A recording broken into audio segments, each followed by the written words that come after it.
Question number 3, Grant Robertson. Thank you very much, Mr Speaker. My question is to the Minister of Finance.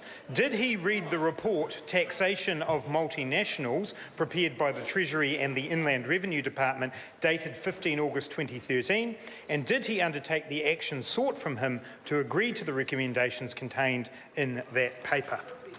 The Honourable Bill English. Mr Speaker, yes, and all recommendations in the paper were agreed to.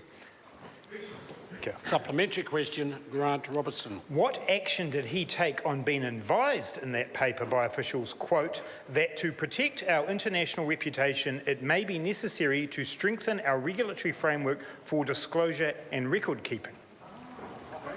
The Honourable Bill English. Mr Speaker, the paper outlined a whole range of measures that could be taken with respect to the taxation of multinational companies. And the action we took relevant to that particular proposal was that a whole lot of other measures in the paper were important because they protected the New Zealand tax base, which we regard as our top priority. The Mexican tax base is interesting, but it's not our top priority. So we left the measures around those trusts because, as the paper points out, it would require time and effort and compliance from Inland Revenue with no benefit to the New Zealand tax base. Supplementary question, Mr Speaker. Supplementary question, Grant Robertson. Is he saying by that answer that he does not put any value whatsoever on New Zealand's reputation and would rather get alongside the mega rich than protect that? The Honourable Bill English. No, Mr Speaker. New Zealand's reputation for tax policy was, as confirmed by the OECD when it did its report, is that we have probably the most comprehensive, broad-based, low-rate tax system in the world.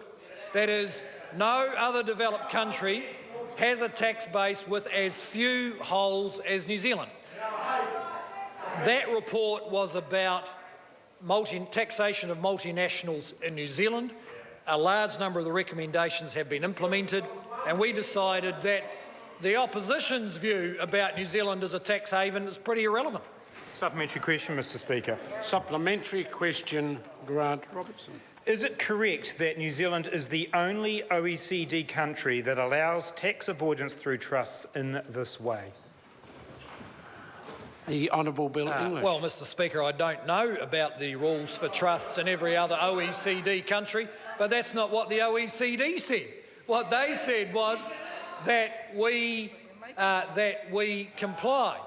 And as for the member's assertion that somehow having trusts endorses tax avoidance, well, so does having companies, so does having sole proprietors, so does having PAYE.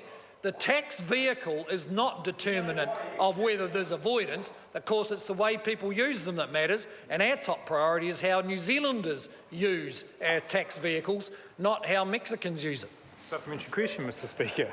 Supplementary question, Grant Robertson. How is it possible that our foreign trust disclosure rules do not need to be tightened when companies like Turner Hopkins Limited advertise themselves saying New Zealand is increasingly popular with foreign trusts because, quote, there are very limited disclosure obligations? The Honourable Bill English. Well, Mr Speaker, they need to. I think whoever they are wrong. The combination of the disclosure requirements and the information requirements around trust, the application of anti-money laundering procedures, the new introduction of the automatic exchange of information, which is coming, and the FATCA regime means that any foreign investor with a presence in New Zealand could be subject from anything from 1 to 4 compliance regimes. So I suggest the tax advisor update their understanding of New Zealand law. Order. Question